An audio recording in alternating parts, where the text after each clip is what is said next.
Here's to the next generation of troublemakers. The ones who won't have a say, it's too late to make a change. Here, you test your patience through and through.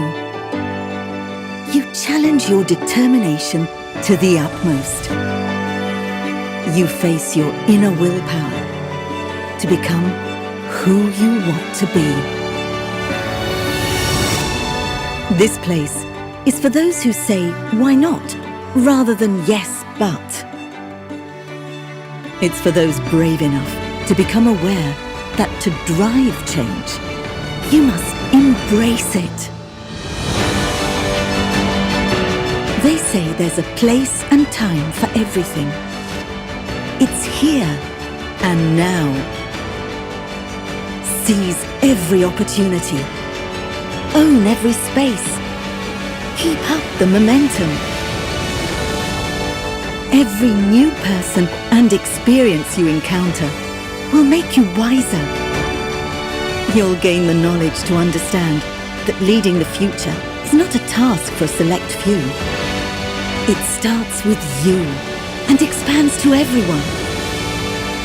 Let it not be said that tomorrow flashed before your eyes without you taking action. Challenge the status quo. Innovate with purpose. And always strive to make an impact on the well-being of people, society, and the planet. The future is shaped by the choices you make today.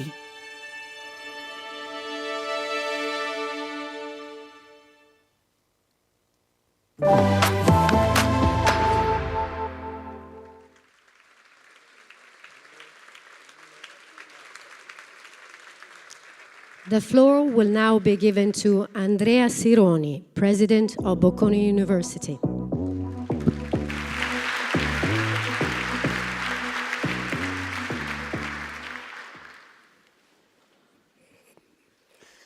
Autorità, signor Prefetto, signor Sindaco, care colleghe e cari colleghi, care studentesse e cari studenti, signore e signori, grazie per essere qui oggi.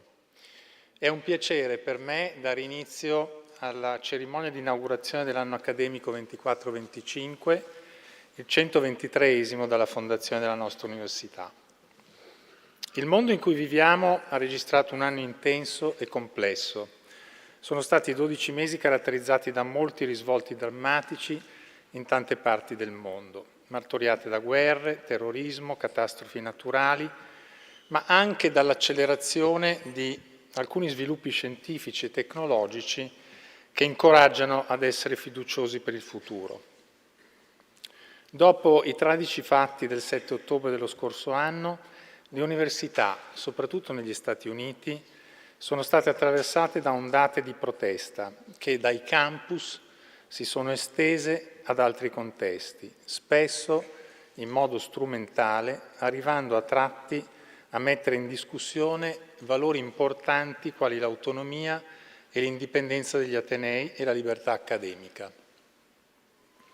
Negare il valore del confronto e non riconoscere il diritto di esprimere le proprie opinioni, naturalmente in un contesto di reciproco rispetto e di piena legalità, significa creare le premesse affinché i dissidi, anziché ricomporsi, tendano a degenerare.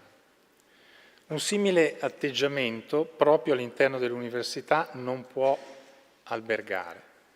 Come ha ricordato il Presidente Mattarella, da un millennio le università sono la sede del libero dibattito, della libertà di critica, del dialogo e del confronto.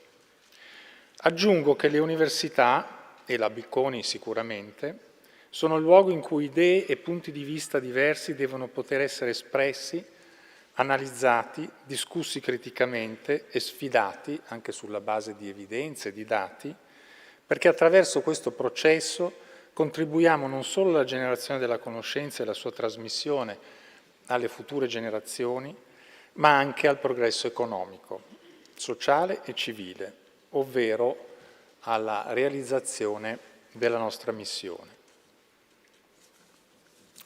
Affinché ciò sia possibile è indispensabile che l'università conservi integra la propria indipendenza da qualsiasi potere economico o politico.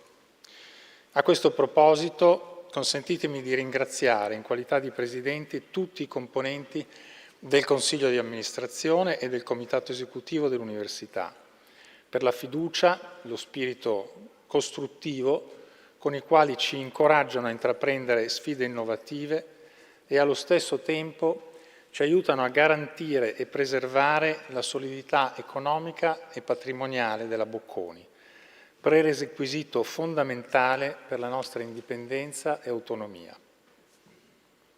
Come spiegherà più diffusamente il Rettore, grazie a uno sforzo economico significativo sostenuto dall'Università, abbiamo ulteriormente potenziato gli aiuti agli studenti capaci e meritevoli. Da parte nostra non si attenua l'impegno per sbloccare l'ascensore sociale, favorire la mobilità intergenerazionale e promuovere un accesso più equo alla formazione di qualità. Si tratta di una sfida di portata globale, come documentato anche dall'OCSE nel suo recente rapporto Education at a Glance 2024, secondo il quale meno del 20% degli adulti riesce a laurearsi nel caso in cui i genitori non siano diplomati. Per converso, consegue una laurea al 72% degli adulti che ha genitori laureati. Negli ultimi 12 mesi gli effetti del cambiamento climatico sono diventati ancor più manifesti ed eclatanti nella loro drammaticità. Ormai ogni anno registra record peggiori rispetto ai precedenti sul fronte del riscaldamento globale. Il 22 luglio di quest'anno è stato il giorno più caldo sulla Terra dal 1940 a oggi. Ciò nonostante si fatica a mettere a punto misure che favoriscano la transizione ecologica, limitandone gli effetti più regressivi e iniqui. Soprattutto nell'opinione pubblica europea il cosiddetto green rush diventa sempre più vocale. Tuttavia, come evidenziato nel rapporto di Mario Draghi sulla competitività europea, proprio per l'Europa e la decarbonizzazione potrebbe rappresentare un'opportunità. E anche come comunità accademica dovremmo impegnarci di più per favorire uno sviluppo più sostenibile e allo stesso tempo equo. È stato anche un anno nel quale gli interrogativi sollevati dall'intelligenza artificiale generativa e dai suoi rapidi sviluppi applicativi hanno dominato il dibattito pubblico. Le opportunità e i rischi che l'intelligenza artificiale porta con sé, così come le relative implicazioni a livello economico, sociale ed etico, si possono intravedere, ma sono ancora in larga parte da scoprire. Come ha ammonito Geoffrey Hinton, uno dei padri del machine learning, insignito poche settimane fa del Premio Nobel per la fisica, la speranza che questa rivoluzionaria tecnologia possa portare all'umanità molti benefici non può essere disgiunta dalla preoccupazione per la minaccia posta da macchine suscettibili di diventare troppo intelligenti. Il suo monito si è concretizzato in un'esortazione che vorrei condividere con voi perché ci riguarda non solo in quanto componenti della comunità accademica, ma soprattutto in quanto cittadini responsabili e consapevoli. Quindi mi batto perché i nostri migliori giovani ricercatori, o molti di essi, lavorino sulla sicurezza dell'intelligenza artificiale e perché i governi obblighino le grandi aziende a fornire le strutture computazionali di cui hanno bisogno per farlo. La finalità ultima della ricerca è migliorare il mondo in cui viviamo. Ci auguriamo che insieme a tanti ricercatori e ricercatrici che in campi diversi studiano l'intelligenza artificiale e i suoi sviluppi, possano raccogliere l'appello del professor Into siano le istituzioni, i governi e soprattutto i leader delle grandi imprese tecnologiche affinché esercitino il loro ruolo in modo eticamente oltre che socialmente responsabile. Ed è proprio la leadership l'argomento centrale dell'intervento del nostro graditissimo ospite di oggi, il Presidente della Banca Mondiale, AJAY Banga. Dear Ajay, it is an honor and a great pleasure for us to have you here at Bocconi as the 14th president of the World Bank Group. In his remarkable career, President Banga has exerted outstanding leadership in different areas. Prior to joining the World Bank, he was Vice Chairman at General Atlantic, and previously, he was President and CEO of MasterCard.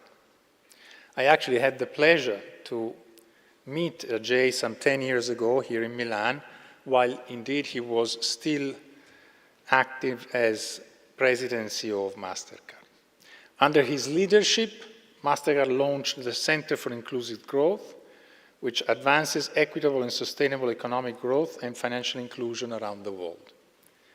He was advisor to General Atlantic Climate Focus Fund Beyond Net Zero at its inception in 2021 and served as co-chair of the Partnership for Central America, a coalition of private organizations that works to advance economic opportunity across underserved populations in El Salvador, Guatemala, and Honduras.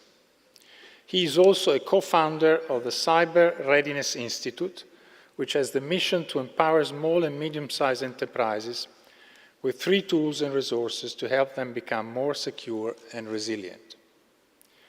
Since he took office at the helm of the World Bank in June last year, he visited every region where the bank operates and advanced reforms aimed at making the group's action more efficient and effective in achieving its recently expanded mission to end extreme poverty and boost shared prosperity on a livable planet. President Banga, a champion of innovation, is committed to redirecting the World Bank effort to tackle global challenges, not only by offering financial resources, but, even most importantly, becoming a knowledge partner for its stakeholders, thereby increasing impact and advancing progress. Last year, during the opening ceremony here, we hosted the WTO Director General, OKONJO-IWEALA. As I said back then, we believe that addressing global issues requires global solutions to be achieved through international cooperation, an area where the World Bank excels, and we are proud to host its leader today. President Banga's speech will be centered around leadership and global challenges.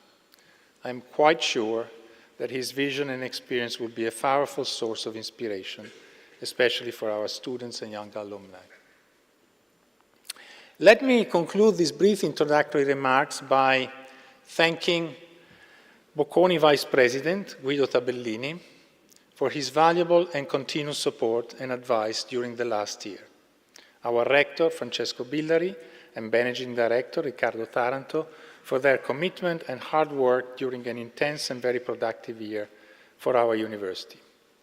I'm also grateful to the President of our alumni community, Silvia Candiani, for her commitment, but also a year full of initiatives for the alumni community.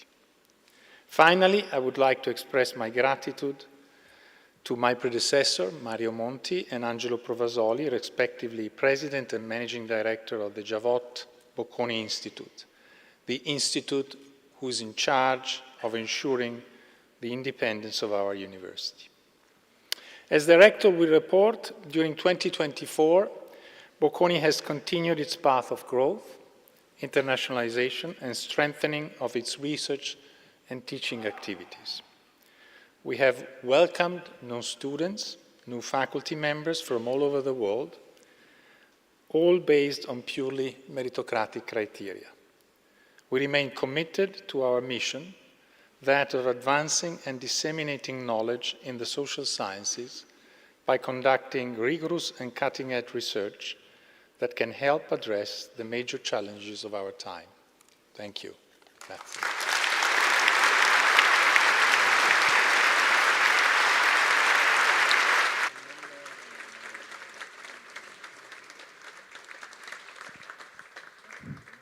The floor will now be given to Silvia Candiani, President of Bocconi Alumni Community.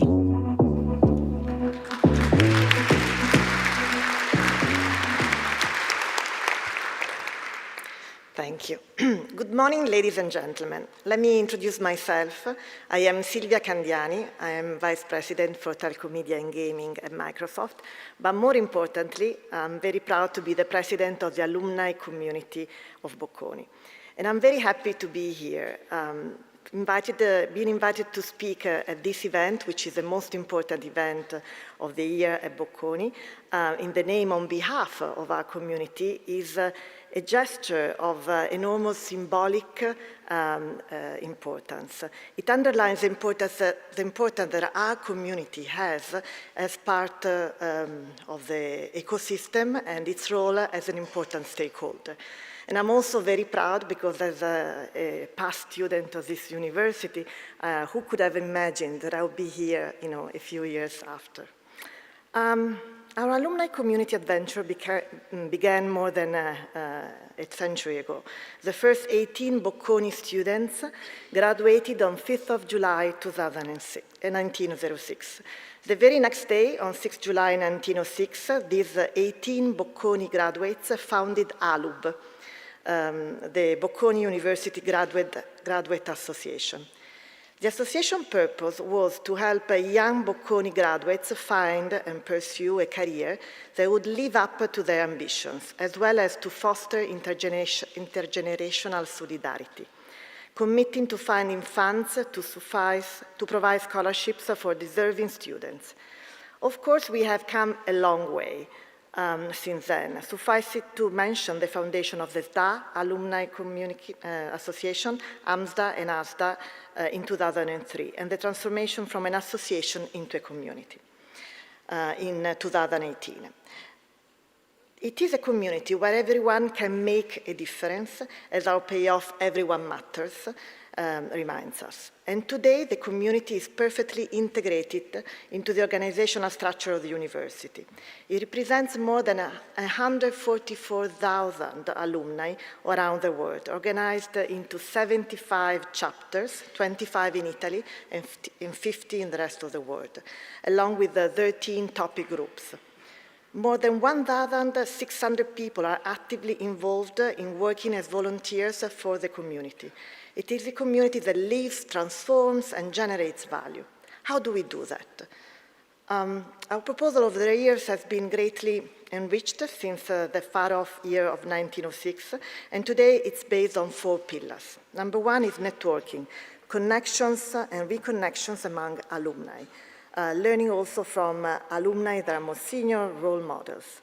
Career advice, professional counseling, and support for the employability of our alumni in different stages of their professional life.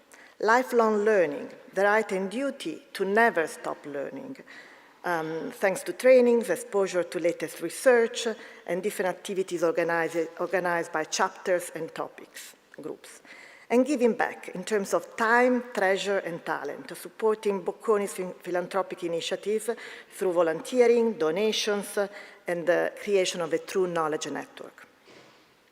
3 key concepts that guide our work are, and 3 questions are, 1, what Bocconi can do for alumni. Essentially, Bocconi contributes to the personal and professional growth of alumni even after they leave the university, wherever they are, thanks to many chapters located all over the world. Through all the lifelong learning and knowledge dissemination initiatives we organize and expand upon each year, alumni can continue to stay informed, up to date, think about key research topics, and learn from other experienced alumni. For example, we organize dinner speech events that are an opportunity to engage with outstanding alumni who talk about their careers, reflect on leadership, and on trending topics in economics and business. For the first time this year, we also started holding them abroad, beginning with London and Paris. As a whole, we have organized hundreds of events and gatherings energized by chapter and topic leaders around the world. These events are valuable opportunities to gather the community and reconnect with alumni who have been away from Bocconi for some time. Not to mention all the many initiatives for students organized by Bocconi to which alumni contribute, from the in-company training program to Bocconi Meets events, extraordinary job placement opportunities, as well as extensive mentoring program where alumni mentor students and young graduates, and the many career advice events. The second question is, what can alumni do for Bocconi? First of all, they can become seed of change and a sounding board, an amplification for all of our university initiatives, strategic plan and vision. Alumni are mentors for startups, B4I, and participate in various teaching activities with different professors, as well as the Research Impact Award. And finally, and probably more importantly, what can Bocconi and alumni do together for society? The answer is, in a word, is impact. There is a whole series of philanthropic activities lined up and aimed at supporting students, research, and the campus. In this regard, I'd like to remember the importance of fundraising events. We just had organized by chapters, topic groups, and class groups, and the fact that 3 out of 4 donors are Bocconi alumni. Moreover, this year we organized the first charity gala in New York, and the initiative and in collaboration with our charity organization in the US, Friends of Bocconi. It was a great success. But impact also means something more, so not that donations are very important, but also it means awareness, participation, taking responsibility towards the society in which we live. In this regard, I'd like to mention Change by Women, an initiative by the university that presented 99 role models from the alumni of the university. And this project has been taken around Italy and the world in on-the-road version to talk about women leadership and to show women role models to students or younger alumni. It is contributing substantially to the support of the Women Fund, the philanthropic part of the initiative, which also means to provide a scholarship for merit students, women students who want to proceed their studies and change the world with us. Of course, the community is a symbolic continuation and an amplifier of university activity. After the university time. Like the university itself, the community changes and evolves like a living organism, adapting to a world that is changing rapidly to increasingly pursue its mission of changing the world. But to do so, we need to find a way to understand and take the challenges ahead in a way that is not just in Milan, but really in the world. The common thread of all of this is internationalization. Thus, the community, like our university, is becoming increasingly international year after year.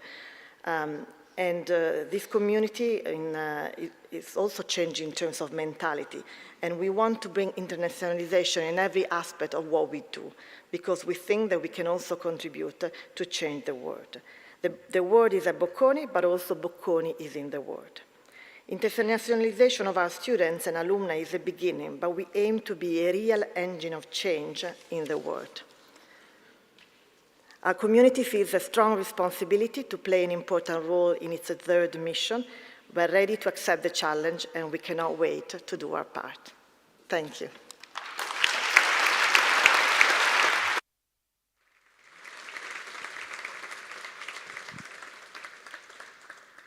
The floor will now be given to Francesco Billari, Rector of Bocconi University.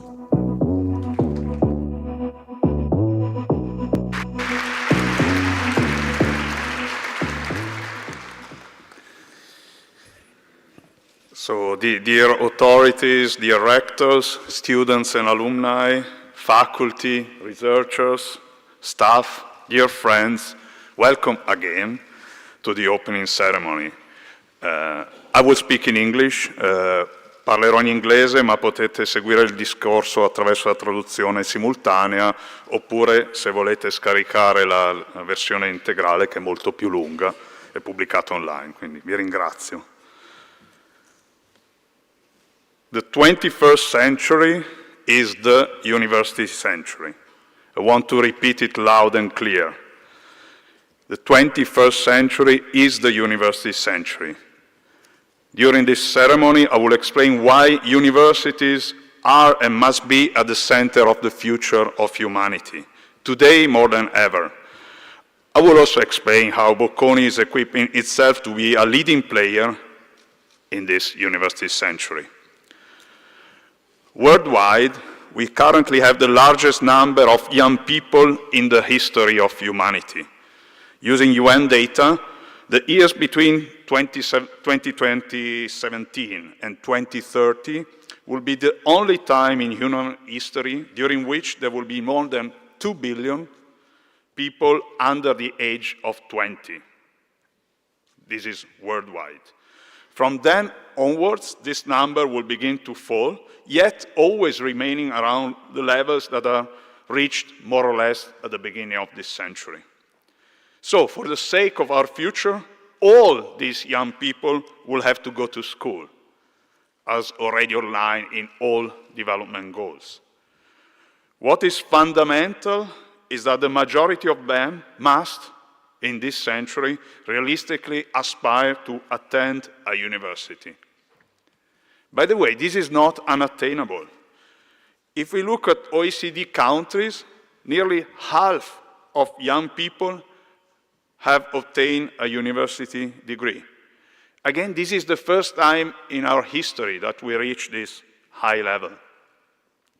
This is not just the OECD, the richest countries. A perhaps surprising figure is, according to estimates by the Wittgenstein Center for Demography and Global Human Capital, that worldwide we are nearly at 1/4 if we look at young people. The same center is forecasting future scenarios combining generational turnover and the expansion of educational and university system. Considering an average development scenario, at the end of this century, more than half of the world's young people will have a post-secondary level of education. I think it's a real revolution. I hope you agree with me. So, universities will be at the center of our future. This means that only countries and societies that invest in the development of universities, higher education, and research will prosper. They have to put this at the center of their policy making. Given also imbalances within the world, university will play a key role in promoting a greater circulation of talent. European universities in particular must have the courage to become increasingly more open to students from all over the world for a true global impact. With this global appeal, the finest universities will have additional responsibilities to continue serving their own community, their own local areas and countries, but also those of the new students. Finest universities will also have campuses that are bursting with life, like ours, where networks and strong relationships are formed and last forever. Only in-person education and a bursting campus can contribute to the development of behavioral, emotional, and social skills. These are too important, in my view, to be just defined as soft skills. They are hard to develop. Growing research has shown, summarized by AJAY, that the future of education depends crucially on social and emotional skills. These are skills like self-esteem, growth mindset, self-control, trust, cooperation, and they can only be developed in a typical school and campus interaction. Socio-emotional skills are fundamental because they provide a triple dividend. First, they facilitate learning in general, also improving academic achievement. Second, they improve professional prospects and career advancement. Third, they enhance individual well-being with a positive impact on health and society overall. With the prospects of further increases in life expectancy, with rapid technological change, the evolution of labor market needs, Universities will also have to become a reference point for lifelong learning. They will no longer be places just for young people, but for more seasoned ones. There will be centers open for all ages. University will be a place where bridges are built between generations. And this intergenerational exchange will be key to addressing global challenges, sharing experiences, and co-creating innovative solutions. In this university century, research and technological innovation that arise from and are created around academia will be central.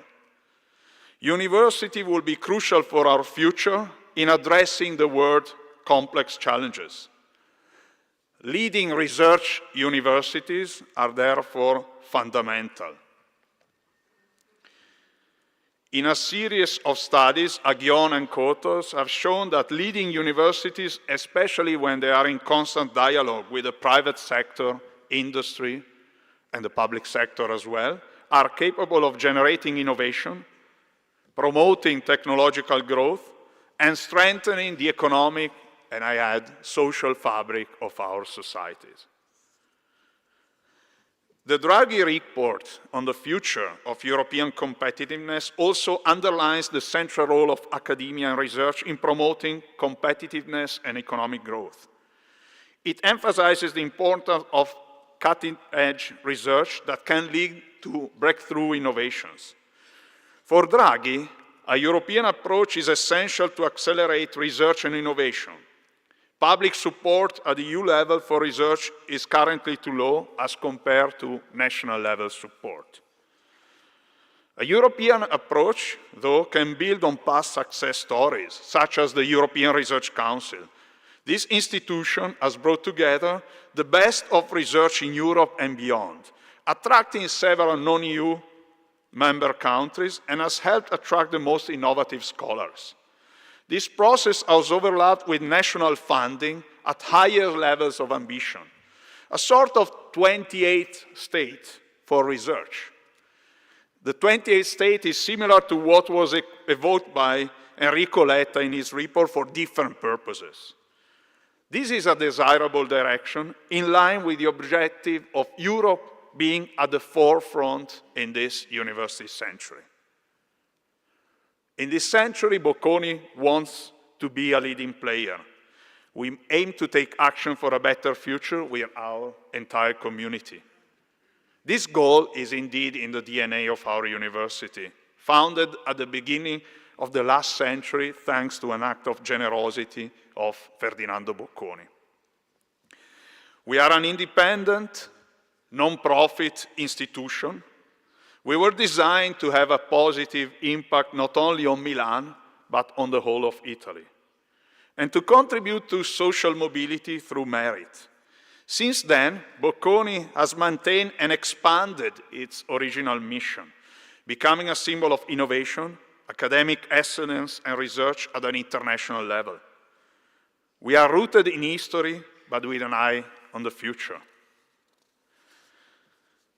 The next part of my speech will focus on how Bocconi contributes to shaping the future through the three fundamental missions of university: education, research, and social engagement, or the so-called third mission.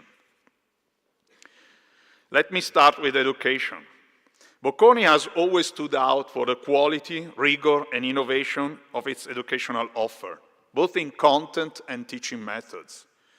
In recent years, international rankings have recognized the outcome of the work of generations of Bocconians, placing the university among the finest in the world in terms of disciplinary areas and progress. This is the result of a long-term strategy to offer an increasingly international, research-based, interdisciplinary, and innovative education. In short, a global and future-oriented education. Our students of all ages will make a difference in the world, for the next 40 to 60, maybe even 80 years.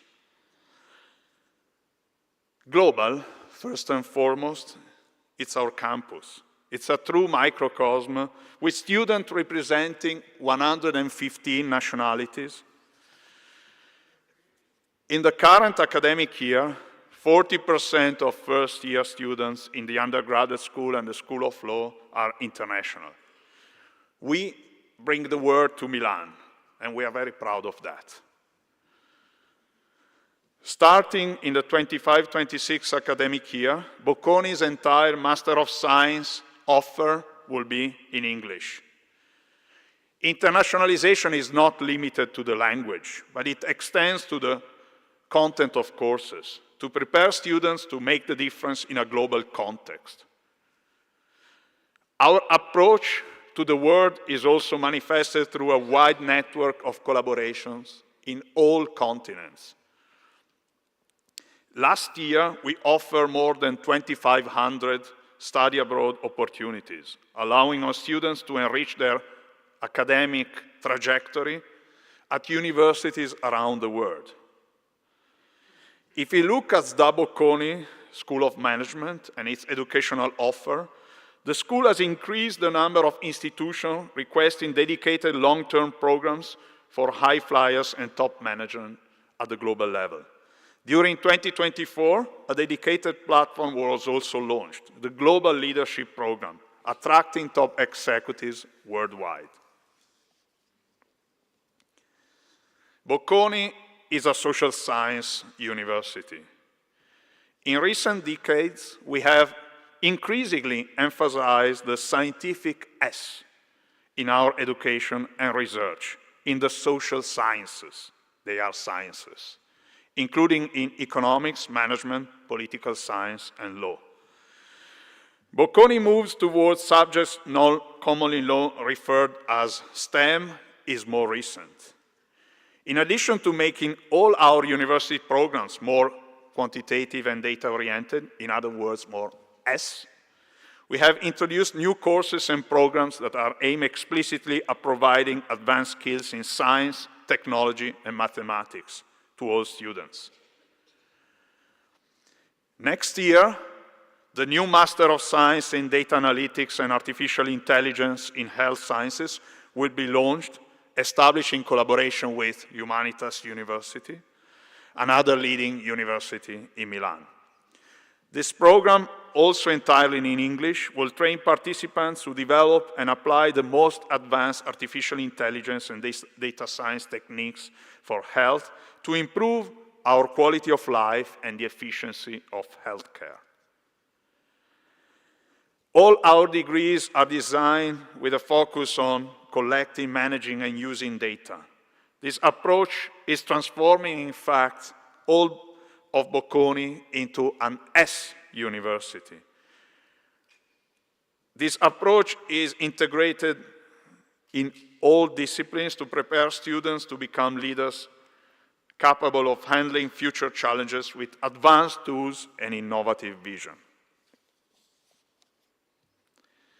In addition to providing a solid academic, research-based, scientific, and future-oriented preparation, Bocconi strives for its students to develop the social, emotional, and practical skills that we have seen are necessary to succeed and to change the world.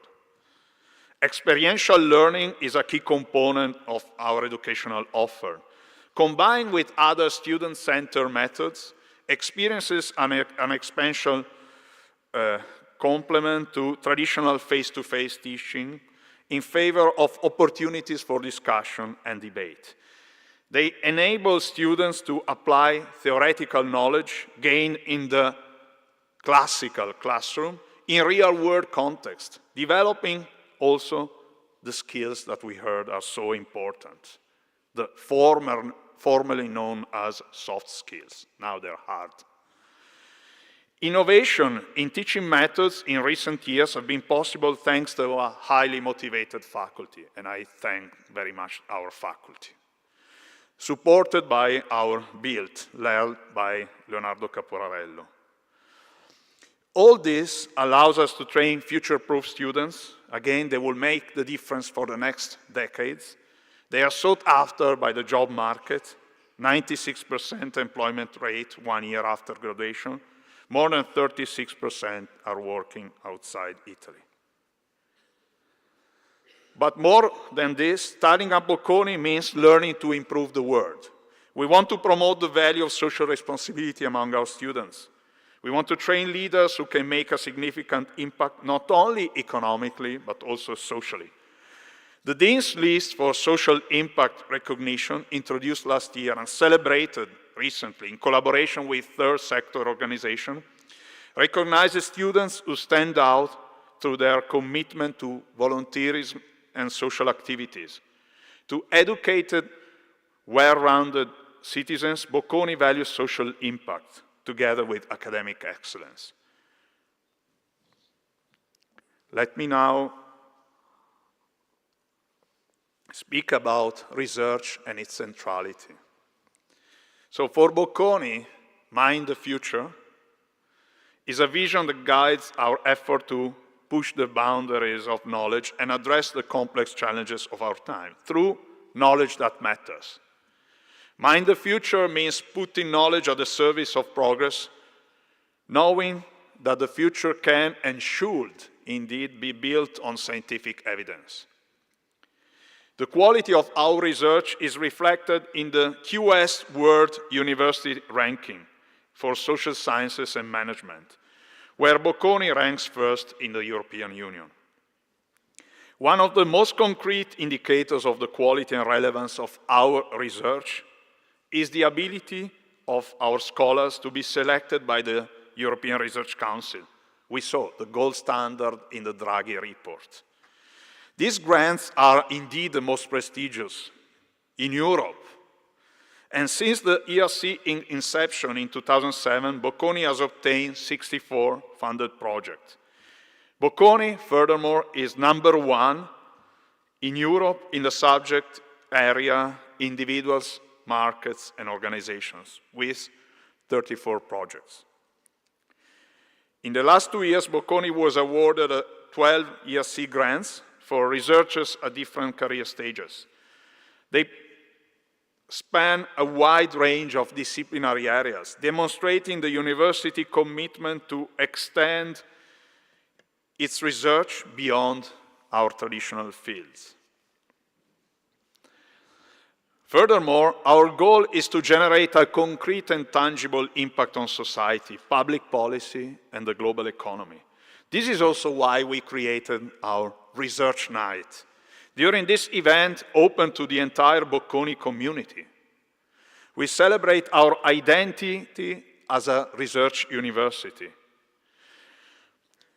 We talk about the most exciting projects and celebrate new ones. The annual award for research impact recognizes research projects that are capable of significantly influencing academia, public debate, and policymaker decisions. In 2023, the prize was awarded to Carlo Favero, Francesco Giavazzi, and the late Alberto Alesina for their study, Austerity, when it works and when it doesn't. This work has influenced economic policy decisions in Europe and beyond, and fueled public debate on topics such as monetary policy and further. There will be more. At the Research Night on 27th of November, the new awards will be given out. Once again, the publication that the jury, in collaboration with our alumni community, has evaluated and selected, demonstrate the principles on which Bocconi research is based: multidisciplinarity, evidence, and impact. For a research university, a connection with the global scientific community is central. This is why we organize more than 650 events in 1 year, including scientific seminars, workshops, and international conferences. About 2,000 researchers from all over the world have met and debated on our campus, helping to strengthen the university role as a global hub of research. Let me now move to the next point. I hope you can also drink, if it's allowed. Bocconi works in constant dialogue with and for the benefit of society and the economy. We have a broader interpretation of what is perhaps reductively called the third mission of universities. The university is actively engaged in building value together with society in different contexts, from new business to lifelong learning, from relations to schools to accessible research communication, from our local area and territory to social inclusion. Indeed, Ferdinando Bocconi, our founder, was an innovative and visionary entrepreneur, both economically as a start-upper and socially with the founding of a university, also a startup in 1902. If entrepreneurship is in our DNA, the commitment to train, facilitate, and support entrepreneurial ventures must be continually renewed and expanded. Since innovation, the creation of new businesses, and the link with basic and applied research are closely intertwined, changing the world requires raising the bar and creating a critical mass on this issue. This is why we have committed ourselves, together with the Politecnico of Milano and a number of partners, to a major project, the creation of Tech Europe Foundation. Its goal is to support research, startups, and corporate entrepreneurship, creating a link between Milan and the world. On behalf of our university, Alberto Grando has accepted the role of Vice President of TEF. The creation of TEF builds on a special effort that our university has made in recent years. Our Bocconi for Innovation B4I program has already supported more than 200 startups, attracting more than almost 40 million in investment. For more than half a century, this university has been promoting ongoing higher education, lifelong learning, through the SDA Bocconi School of Management. Over the past year, more than 16,000 participants from more than 70 countries, 250 companies and institutions have taken part in the various programs offered by the school, confirming SDA Bocconi's leading role in post-experience managerial training. Bocconi is also involved with younger generations, of course, even younger than our university students. They are the builders of our future. We start with school, high school students in particular. Over the past years, we have organized about 1,000 initiatives and meeting opportunities with them. In Italy, in particular, we have developed a number of initiatives to coach students for future challenges. We reached more than 38,000 students from 1,700 high schools, with projects that are year-long in scope, or sometimes over 1 or more days. We help students to develop a greater awareness of the opportunities of the future and support them in choosing their academic and career path. Our own initiatives with high schools are characterized by an experiential approach with hands-on activities, interactive workshops, and simulations, which foster the development of critical, transversal, socio-emotional skills. Let me mention a couple of them. A Scuola di Inclusione, now in its second year, engages high school students in Italy in raising awareness, developing actual inclusion and diversity project. Through workshops, meetings, and educational activities, students are encouraged to devise new projects and initiatives to remove barriers to inclusion and raise awareness in their local communities. Similarly, the Adapt Actions at School project, launched last October, focuses on climate change, adaptation, and sustainability. This project is designed to provide students with a deeper understanding of environmental challenges through the expertise of our scholars and to stimulate their personal commitment to a sustainable future, in case they need it. Research has a great impact when it is accessible to as many people as possible. This is why we use different channels to reach a wide and varied audience. The goal is to make academic knowledge more accessible in the century of the university, stimulating additional critical thinking on issues that are relevant to our common future. We aim to bring researchers to meet citizens, not only on campus, but also off campus, at events through online initiatives, videos, collaborations with the media. We will also be scientific partner of the 24th International Exhibition organized by the Triennale di Milano, titled Inequalities, scheduled from May to November 2025. Our social inclusion lab will be featured in the in-depth space on the city of Milan, offering a reading of the city guided by its contrasts. Indeed, we were born and raised here. Dear Mayor, Bocconi and Milan are intimately connected. It is second nature for us to contribute to the city cultural, economic, and social development, along with the projects and events in which the city plays a key role.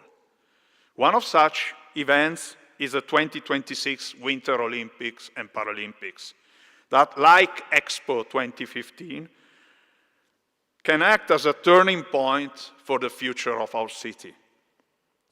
The university has signed a framework agreement with Fondazione Milano Cortina 2026.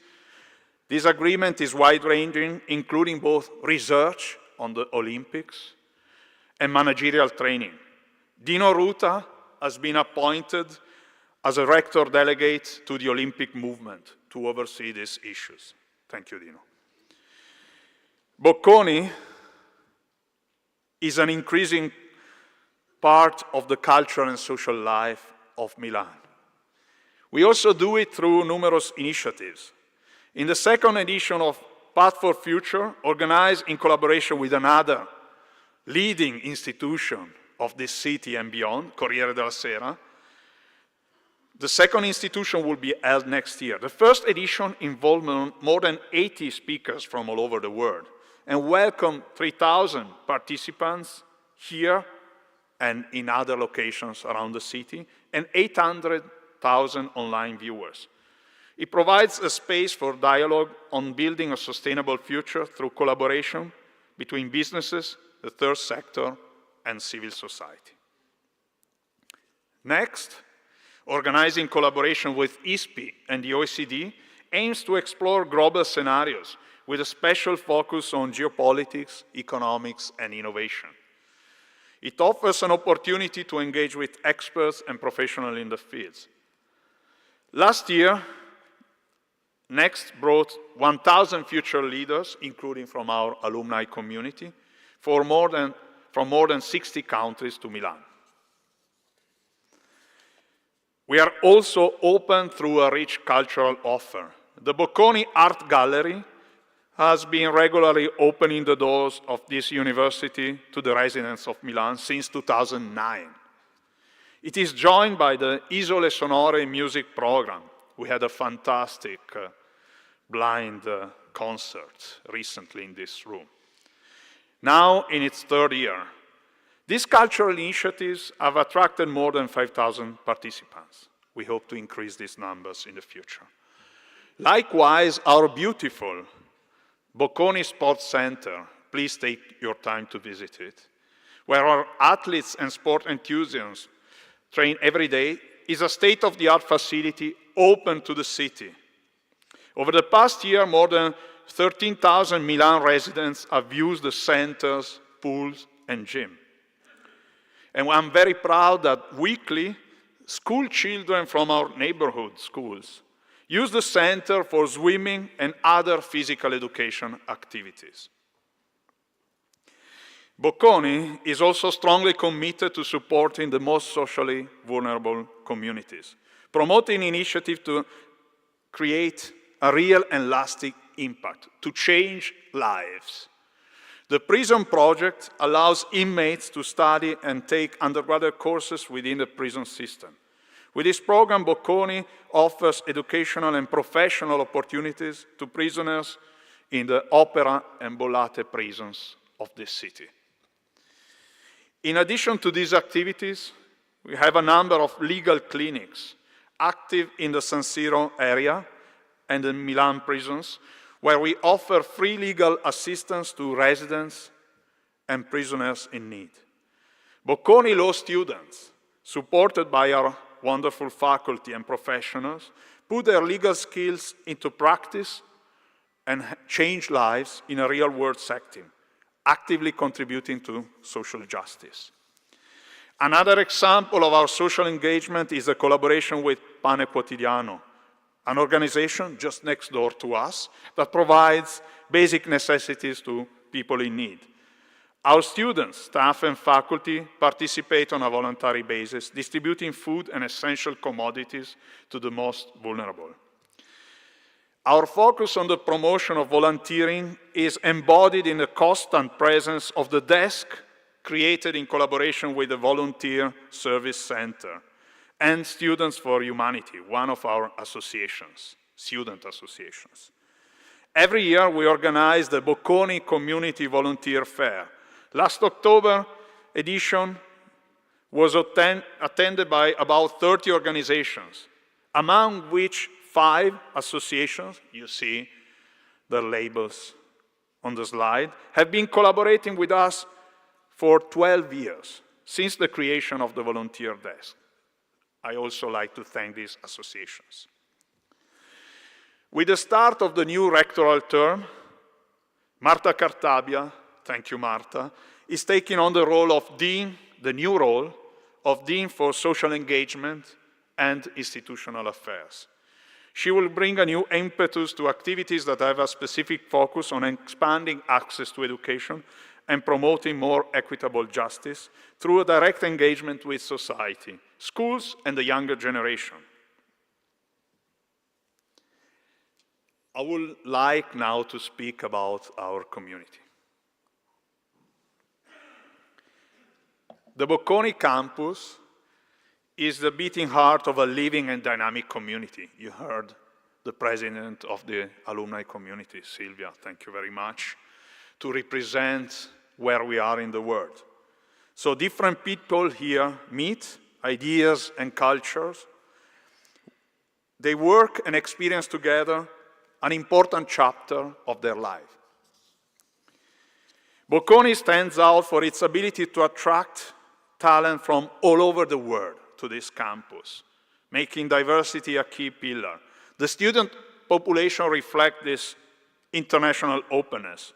For the 24-25 academic year, of approximately 1,000 applications, 59% were from international students.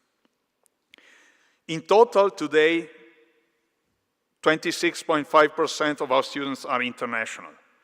Commitment to internationalization and cultural diversity is also extending to faculty and staff, creating a multilingual and multicultural environment. This growing appeal has prompted us to further strengthen our efforts to make Bocconi accessible to all those who deserve. In the 23-24 academic year, 32% of our students receive financial aid. This year, we foresee a share above 35%. Almost 1,900 of our students have a full tuition exemption. They pay no fee. For the academic year that has recently ended, we invested overall more than 46 million in our students in terms of financial aid. This year, we foresee a total of 55 million. But we want to do more.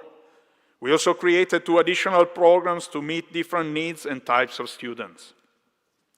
The new Bocconi for Access to Education program is designed for deserving and economically disadvantaged Italian students. It offers scholarships and financial support to ensure that no one who deserves is excluded from an excellent education. In recent years, we have also promoted access to higher education for refugees and high-achieving low-income students from countries with political instability and from sub-Saharan Africa. Bocconi inclusion programs provide support for talented first-generation students. They are identified through strong partnerships with local organizations and international institutions. So, talking of our diverse community, I would like to specifically welcome the 21 new professors who joined the Bocconi faculty this past September from various prestigious universities all over the world. They enrich the quality of our research and teaching. I also, sadly, want to remember those who left us prematurely during the course of this year. And I would like to extend a solemn remembrance to our colleagues, Professor Guido Corbetta and Professor Luca Trevisan, who left us this year.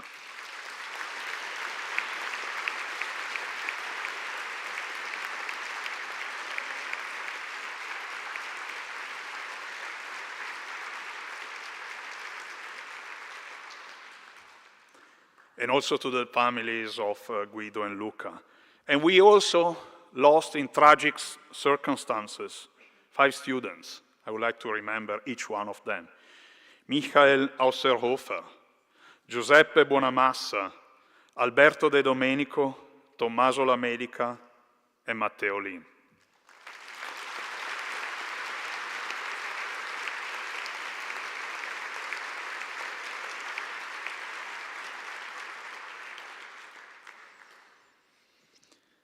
Our commitment to diversity is also tangible through our Gender Equality Plan, a 3-year strategy that promotes gender equality in order to integrate a gender perspective into all university policies. We are moving towards achieving a greater gender balance. This is thanks to initiatives such as paid parental leave for staff, parental leave for researchers and PhD students, which extends beyond current regulations, and the research support on career development program. But also thanks to a new welfare platform, remote working policy, and a steady expansion of the Women Awards, a scholarship program to support female students, particularly for subjects such as finance and STEM programs. Today, 43% of our students, 33%, 32.5% of our faculty, and 73% of our staff are women. I would like to echo President Candiani in mentioning the Change by Women initiative, a wonderful initiative involving the entire community, alumni, students, faculty, and staff, which was launched to tell and celebrate the success stories of Bocconi alumni. Our goal is to reach 199, it was 99, then we increase it, 199 stories, and bring them together. This program includes a female mentoring program, a podcast series produced by Cora Media, a book, a fundraiser to support female students. And we are grateful for a generous matching gift from our alumna, Maria Francesca Carli, one of the first Change by Women alumni. In our community, we care for people. This is at the core of our mission. This must be an environment where everyone should feel welcome, listened, and supported. We have developed a number of initiatives to ensure the welfare and safety of all our members, from counseling, service, to the medical center. We also appointed a new anti-discrimination counselor available to anyone who feels they need assistance. This is just one of the tools we have adopted to ensure that our community is a safe and respectful place for all. You have already heard about a global network of alumni. Our community is a global network of alumni, students, families, supporters of our university. They remain and they become increasingly more connected to the university, wherever they are around the world. A few weeks ago, the Bocconi alumni community celebrated Davide Serra, founder and CEO of Algebris, as the 2024 Alumnus of the Year. Congratulations, Davide.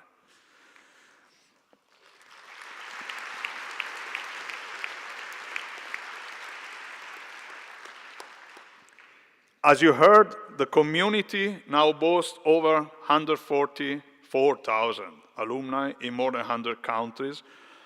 And we organize together more than 350 events, almost one per day, all over the world. And as it was mentioned, this year, we had for the first time, this academic year, dinner speeches outside Milan, in London, Paris, and Rome.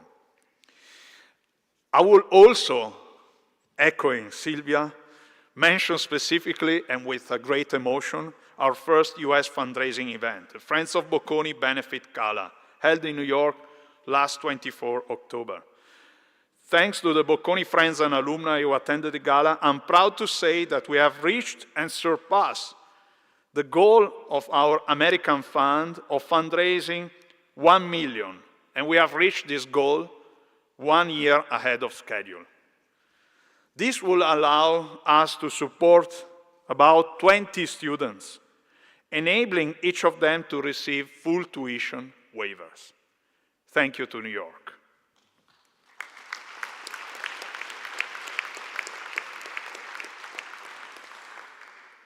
So we know that Bocconi was founded by a start-upper philanthropist, as a non-profit university, acting for the exclusive purpose of social benefit. This goal and spirit is shared by those who support us continuously. Over the past year, 1,976, almost 2,000, we are almost there, invested in our future as donors. Thank you very much. Most importantly, support for students has grown significantly. During a long and fantastic fundraising campaign between 2007 and 2020, we collected about 35 million. During the last 4 years, 2021, 2024, we have already collected 37 million. 20 million of which are thanks to the Leonardo Del Vecchio Foundation.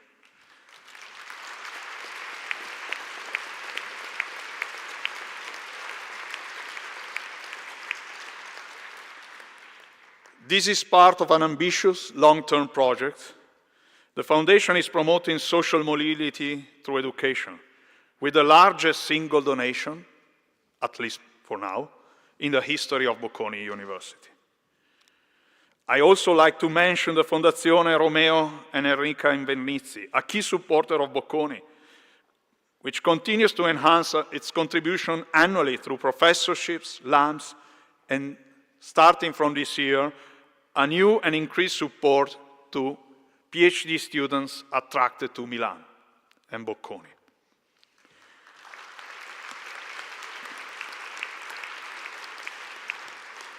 I'd also like to mention those who chose to support our students for the first time this year through the establishment of name funds. Thank you very much to all these donors.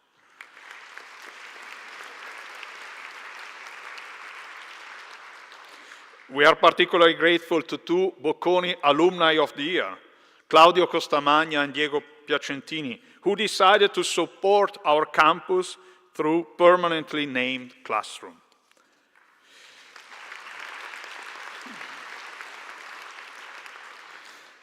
In 2023, Bocconi launched and established the Institute for European Policy Making in collaboration with the Donna Javot Institute, aimed at combining rigorous research with think tank capabilities to influence governance and institutional policies, with a strong focus on public outreach. During the past academic year, several new donors have joined existing supporters to further bolster applied research, expanding the Institute's network of strategic partnership. I'm almost done. Don't worry. Never before have academic institutions found themselves at the center of a global transformation that will involve so many young people and talent from all generations.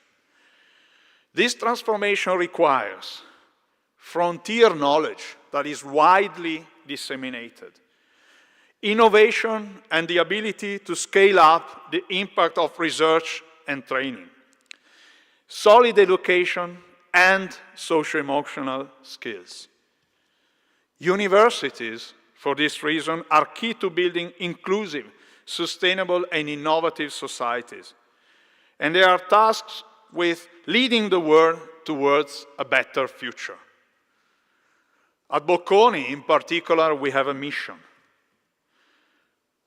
We have those who share this mission and support us. We continue to invest in young people and talent from different generations, to whom we offer global education and opportunities. We believe in research and its transformational force. We are at the service of Milan, Italy and Europe. And we have, and you are here, an entire community ready to take up the challenges of the future. Together with the finest universities, we will strive to make a difference in the university century. So for what we have achieved so far, and so also for what we will continue to do in the future, I would like to thank all the members of the Bocconi community.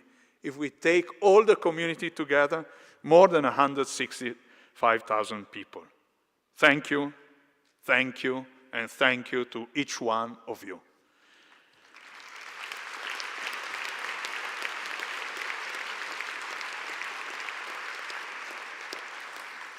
Finally, I would like to thank my colleagues and friends from the Rectoral Committee. In these 2 years, we have shared an adventure, an exciting adventure, and some of you, the vast majority, thank you for bearing up with me, will continue to do so for the next 3 years.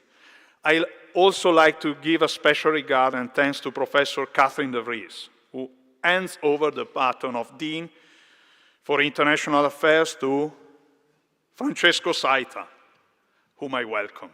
Welcome, Francesco. The Rectoral Committee will also expand with the addition of a new role, the Dean for Digital Transformation and Artificial Intelligence. This role will be held by Dirk Hovey, a member of the Department of Computing Sciences. I also warmly welcome him to the team. Herzlich willkommen, Dirk. He said, Danke schön. Bitte schön. I also have already mentioned earlier, and I'm deeply honored that Marta Cartabia has agreed to join the Rectoral Committee as a Dean for Social Engagement and Institutional Affairs. Together, we will continue to change lives and the world, and mind the future. I hereby declare open the 2024-2025 academic year, the 123rd year of our university. Thank you very much.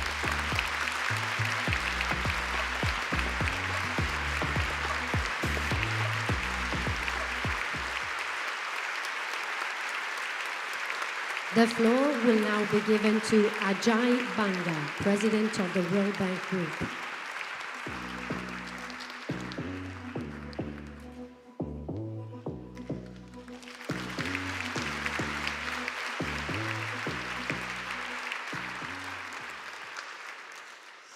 Good afternoon, everybody, and I want to start by thanking President SIRONI and all your associates and the students here for making me and my wife Ritu so welcome here today.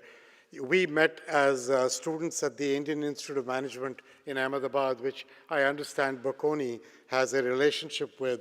And while I'm very proud of the education I got there, the thing I'm most grateful for is my lifelong partnership with my wife for 41 years, who's here with me today. So thank you for that.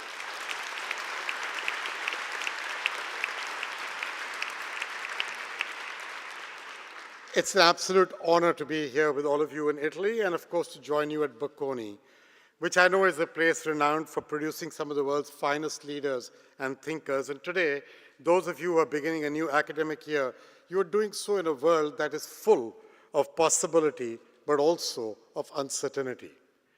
And so this morning, what I'd like to do is to speak with you very candidly about this world of challenge and of opportunity. Talk to you about what the World Bank's mission is to direct the outcome for good. And I want to recruit each of you, regardless of where you go from here, to be a part of the solution. So today we face a world of unparalleled complexity. Poverty, climate change, conflict, pandemics, everything has got intertwined together. A perfect storm of challenges that, if you take them together, they're actually exacerbating inequality. And in the developing world, economic growth is retreating. It is falling from 6% to barely 4% over the past 2 decades. With each lost percentage point, by the way, 100 million people are at the risk of being pulled back into poverty. Meanwhile, debt has increased throughout the emerging markets. It has doubled in Africa, and that constrains the ambitions of these countries. Dig deeper, and you will find people struggling to provide for themselves and their families as incomes have stagnated. In some parts of the world, per capita income today is the same as it was 15 years ago. And I think the issue is that these challenges may not be the most pressing or the most consequential. In the heart of the world's emerging economies, there is a silent revolution taking place. A vast generation of 1.2 billion young people, some your age, some that of your younger brothers and sisters, are eager, they brim with potential. They're poised to enter the workforce over the coming 10 to 15 years.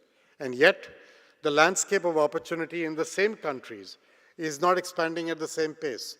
Estimates are that the same countries will generate 420 million jobs over the next 10 to 15 years. So the specter of unemployment looms large, potentially leaving 800 million young people without meaningful employment and threatening to destabilize societies and hinder economic growth. I believe that the gravity of this challenge cannot be overstated any more than the potential of this generation, your generation, to change the world for good. But one thing you should all remember, forecasts are not destiny. We can change it, but we have to work at it. Every generation is presented with a unique set of challenges, and each of us believe that the set of challenges laid before our generation are the most difficult, the most consequential, the most intractable. And years back, the World Bank was born in one such moment, a moment of global upheaval, fear, and uncertainty. It emerged as a response to the widespread devastation caused by World War II to rebuild war-torn nations. It succeeded in that effort. It helped to reconstruct infrastructure in Europe, in Italy as well, and in Asia, and then turned the tide on a grim economic outlook for millions at that time. And since then, the world's needs have evolved, and so has the bank. While reconstruction remains essential, unfortunately because of the results of conflicts around the world, our focus has increasingly turned over the years towards development, and that's where the World Bank's heart lies, helping nations emerge from less fortunate circumstances to enable people to reach their full potential. So today, the World Bank is different from what it was when it got founded 80 years ago. We work in 170 countries. We have staff who are deployed in 130 offices around the globe, including in Rome, in Italy. We employ 44,000 experts representing a diversity of cultures, of creeds, of ethnicities. But they're all bound by one common mission. And in the last 5 years alone, We have helped 100 million people find jobs. We've expanded healthcare access to over 1 billion people. We've enabled nearly 500 million young kids to get an education, and we've reduced carbon emissions by over 230 million tons annually. The thing is, legacy, history, good intentions are no longer sufficient. We all have to do a little bit more to secure a brighter future for our children, and in my case, my grandchildren. For the last year, the World Bank has been engaged in an institution-wide effort to deliver greater scale and impact. We began that work by embracing a new vision, as President SIRONI mentioned, to create a world free from poverty on a livable planet. And by adding those words of livable planet, we widened the aperture of the lens by which the World Bank could look at comprehensively and aggressively addressing the intertwined challenges of conflict, fragility, climate change, and pandemics and health that are impacting all of us. And to bring that vision to life, we embarked on a journey to build a better bank. And you will hear me talk about the better bank that I think has already achieved meaningful improvements across the institution. We have found ways to become faster, to become simpler, to become more efficient. We believe we are getting more impact-oriented, oriented towards output, not just input. We are creative, and we are trying to make our knowledge more accessible. And I think, therefore, we are a better partner to governments, to philanthropy, and the private sector.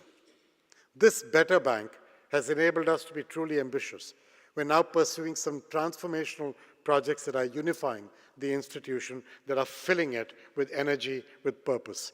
We have a goal to deliver electricity to 300 million Africans by 2030, half the population in Africa today that has no electricity, none at all. An objective to help deliver quality, affordable health services to 1.5 billion people by 2030 through primary health care. And we are reimagining our approach to agribusiness, aimed at smallholder farmers to create jobs and meet the food nutrition needs of what we think will be 10 billion people in the coming decades. And we have a strategic plan to purposefully build a ladder of opportunity for women, not unlike what you're trying to do, where each rung represents a step towards greater empowerment. But I think our most ambitious objective is just beginning, and that is to tackle the root cause of poverty through employment, and giving those 1.2 billion young people I spoke about a chance by focusing on jobs, by focusing on their ability to earn and have the opportunity of what that earning represents.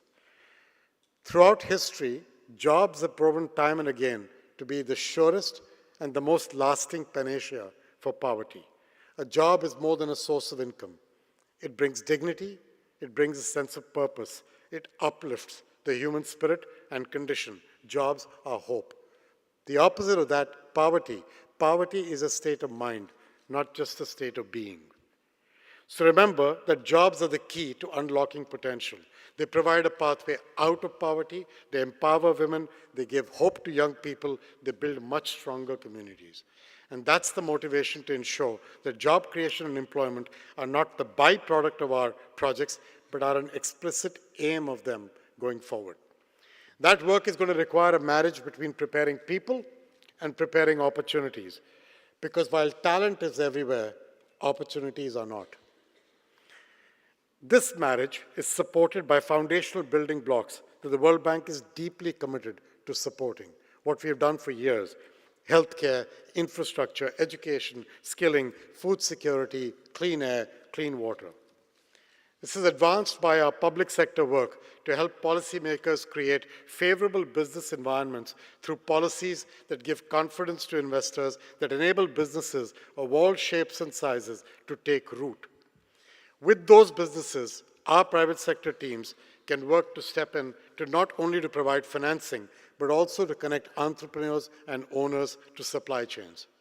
That is the combination that allows companies to grow and generate jobs, from small businesses to large ones. At the end of the day, all of us, we have an interest in the success of these businesses and these countries. Because economically, they will produce machinery, they will buy things from us. They will buy intellectual property, they will buy technology. They will buy all that from us, and we will buy from them. But fundamentally, jobs in their countries will breed stability, security, reduce migration, and advance development. So we're all in this together, even though we might be there for different reasons. We are very clear-eyed about the scale of this challenge and about the level of commitment that will be required to meet these ambitions. And as the president of this group, I am fortunate to see every day both the immense challenges we face and the inspiring resilience and creativity with which people are addressing them. Working side by side with amazingly dedicated individuals, we are finding solutions from building climate resilience to creating opportunities for jobs and growth in some of the most vulnerable countries and communities around the world. But I also know that the complex problems of our time cannot be solved by one institution alone. We need all shoulders at the wheel. We need the World Bank, of course, but we need many similar organizations, governments, philanthropies, and most importantly, we need the private sector with its capital, ingenuity, people, and technology. A core focus of the work we are pursuing and the reforms we are driving is aimed at getting this private sector capital into developing economies to drive impact and create jobs. It's their scale, their resources that we need. Many of you have dreams of careers in business or government or academia. Maybe some of you will be compelled to join the World Bank and be at the center of a global effort to find solutions to the most difficult challenges. But regardless of where you go or what you do, just know that you have a part to play in building a more resilient, a just, and sustainable world. Before I started in this job 17 months ago, I spent 45 years working in the private sector. Early on, I worked for Nestle and Pepsi in India. Rector, I will have water as well. And then I took my family to Brussels, London, the United States, and Hong Kong. My children have been in 8 or 9 different schools before graduating high school across the world, and it makes them stronger. And then that's the last job I was with Citibank, was in Hong Kong, and then I became the CEO of MasterCard and moved back to the United States. So all my life, with every step along the way, what Ritu and I have done is to be partners in this journey. We have believed deeply that the private sector can be a force for good, that governments can be a force for change, that academia can inspire ideas. But it takes work, real work, dedicated to practical, everyday solutions. You are all here at Bocconi because you are talented, because you are seen as future leaders, and you're a community of family, friends, faculty, advisors, administrators who want you to succeed, who want you to have the opportunity to realize your full potential. So to whom much is given, much is also expected. So what is expected of you? You're expected to be leaders. But how are you going to leave your mark as a leader? How will you lead? How will you inspire others? And so in my view, through all the years I've had a chance to work, there are 4 traits that all good leaders share. The first one is a deep sense of urgency.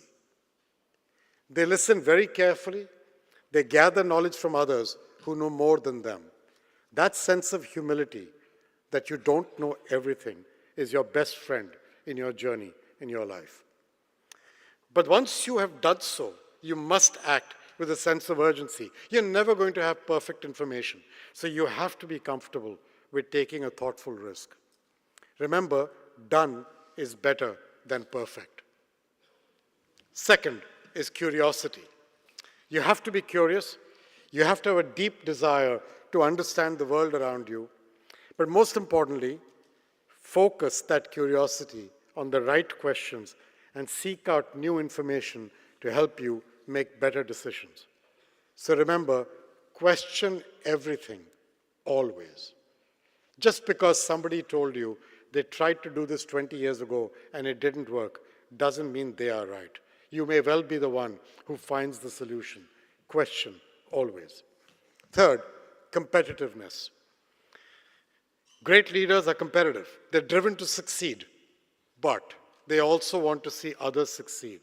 It is an insatiable desire to be innovative, to finish first, but you have to finish with your team. And remember, when people say it's only lonely at the top, It is if you're alone. It isn't if you take people with you. And finally, simplicity. Keeping it simple.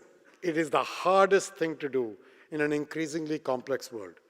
Cutting through the noise, find the things that really matter, bring them to the front, recognize that simplicity is the ultimate unifying force. It allows everyone to come onto the same page. It allows everyone to agree and understand and move forward together. And that partnership is what drives success. What unlocks all of these traits is a sense of balance, the ability to successfully negotiate what are inherently conflicting things, patient listening, but purposeful urgency, clear direction, but persistent curiosity, shared success, but personal competitiveness, and the power of elegant simplicity in an increasingly complex world. So as you can see, leadership is not just about achieving results or overcoming big challenges. It is actually about how you achieve them. When I was young, I was taught that what mattered was IQ, your intelligence quotient. We were told that leaders had to be smart. The smarter they were, the further they would go. By the time Ritu and I reached business school, the idea of EQ had begun to come up. Your emotional quotient, how well you deal with ambiguity, difficult circumstances, difficult bosses, challenging people. And if you could work through these things with grace, you were thought of as a superior leader. And then that would take your career forward. Over time, I learned that IQ and EQ were not enough. Leadership also critically required decency, or DQ, the decency quotient. What's interesting is that decency transforms leadership. It allows you to not only act quickly, but also make wise decisions, to be curious, but also purposeful, to be competitive, but understand the needs of others. Decency is not about being nice. It's about treating everyone with fairness, with transparency, with respect. It's about speaking truth to power, even when it's difficult. It's about giving feedback with clarity and empathy and learning from those around you. It's about creating a culture where everyone feels valued, where they feel heard, where they feel empowered to give their best. Leading with decency, it's not just the right thing to do, it is the smartest thing you can do. It fosters trust, it fosters collaboration, it fosters innovation. It attracts people, it retains that talent. It creates a work environment where people thrive and they all reach their full potential. It is about being a hand on their back, pushing them forward, not a hand in their face, holding them back. So,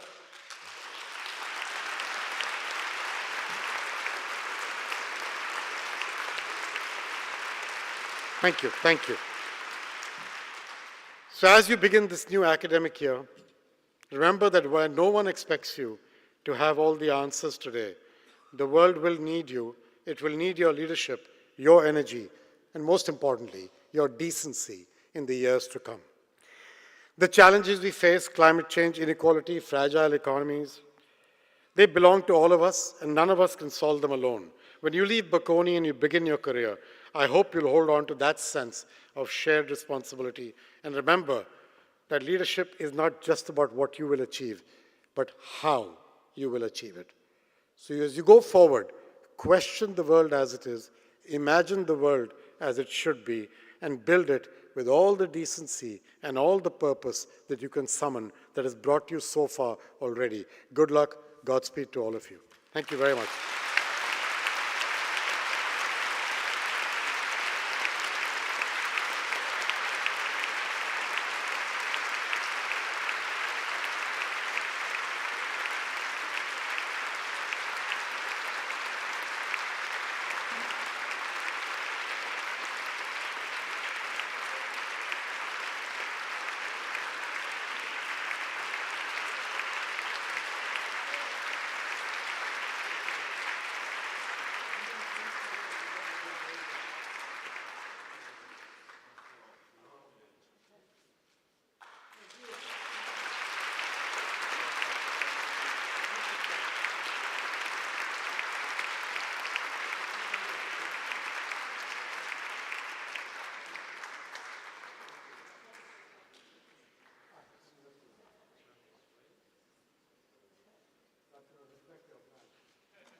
we kindly ask Andrea Sironi to take the floor.